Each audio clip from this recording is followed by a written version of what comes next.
ne savez pas that que Muhammad, Mohammed, peace be upon him, the prophet of le mercy, prophète de la merci, dit do not harm yourself ne or faites others. pas de mal à vous-même And do you not et aux know autres. Ne savez-vous pas That the very first word que of the Holy le Quran premier mot du Coran is the word Iqra, est le mot Ikra, which means read. qui veut dire la vie.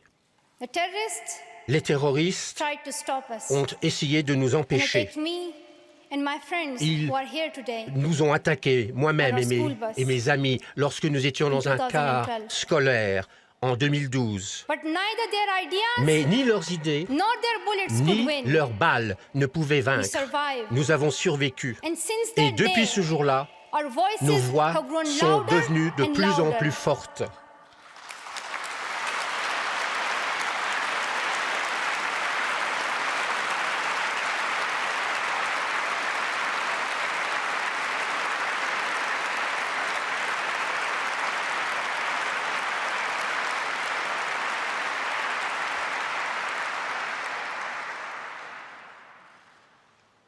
I tell my story, Je vous raconte mon histoire, not because mais it pas is parce qu'elle unique, est unique, but because parce qu'elle n'est pas is unique, not. justement.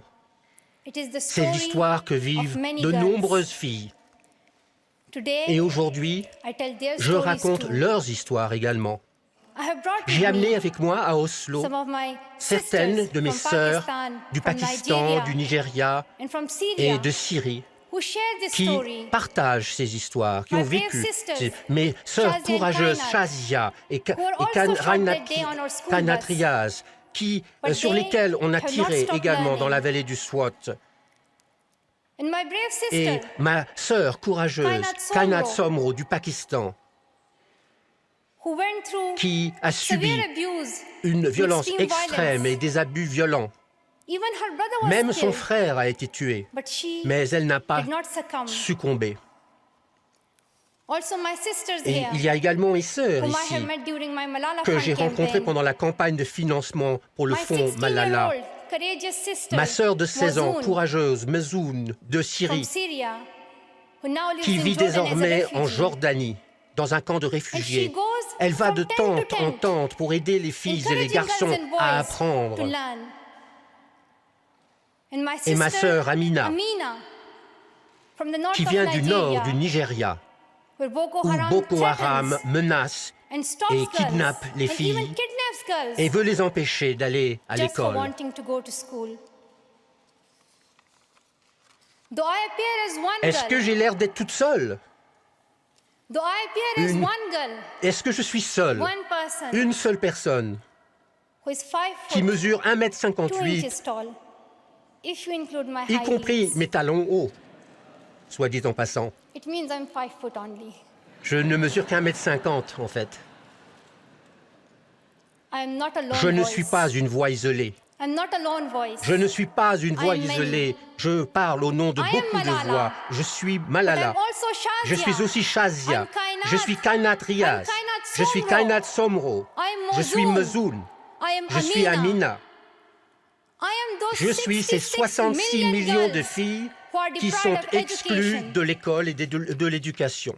And today, Et aujourd'hui, I'm not raising my voice. je It is the n'élève voice pas of ma those voix 66 seule. million J'élève la girls. voix de ces 66 millions de filles.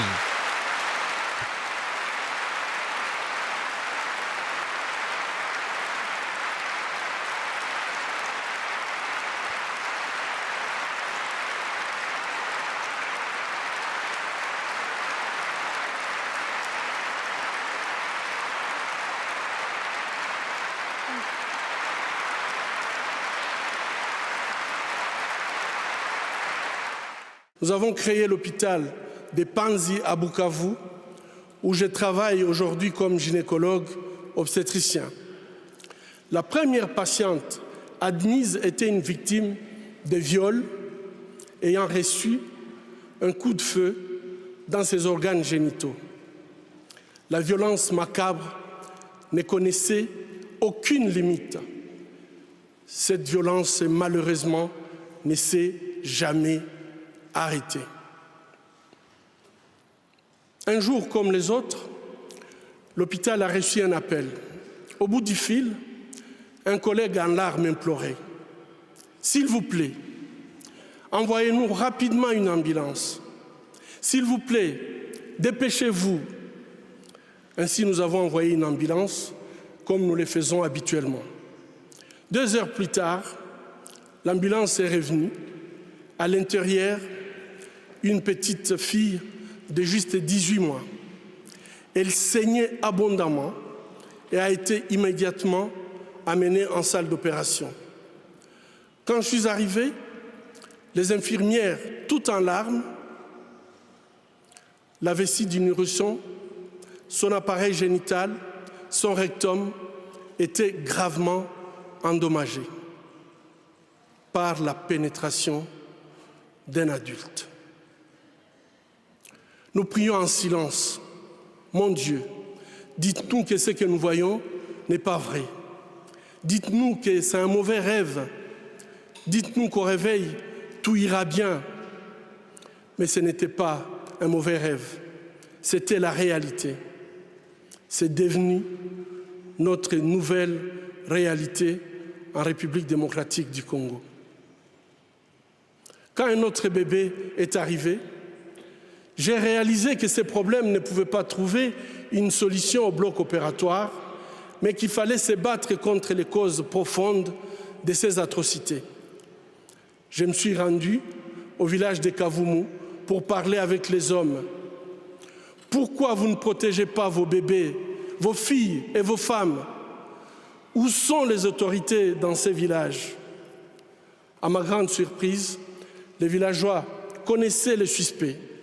Tout le monde avait peur de lui, car il était membre du Parlement provincial et jouissait d'un pouvoir absolu sur la population.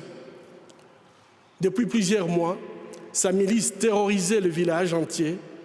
Il avait instillé la peur en tuant un défenseur des droits humains qui avait eu le courage de dénoncer les faits. Les députés s'en est tiré sans conséquence. Son immunité parlementaire lui permettait d'abuser en toute impunité. Ces 2 bébés ont été suivis de dizaines d'autres enfants violés. Lorsque la 48e victime est arrivée, nous étions désespérés.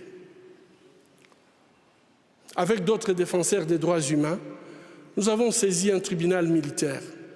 Finalement, ces viols ont été poursuivis et jugés comme crimes contre l'humanité.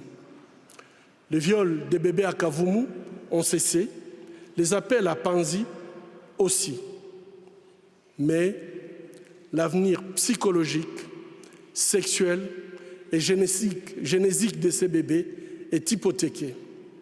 Bébés, filles, jeunes femmes, mères, grand-mères et aussi les hommes et les garçons violés de façon cruelle, souvent en public, en collectif, en insérant du plastique brûlant ou en introduisant des objets contondants dans leur partie génitale. Je vous épargne des détails. Le peuple congolais est humilié, maltraité, massacré depuis plus de 2 décennies au vu et au su de la communauté internationale. Aujourd'hui, grâce aux nouvelles technologies d'information et de la communication, plus personne ne peut dire « je ne savais pas ». Sarah nous a été transférée à l'hôpital de Panzi dans un état critique.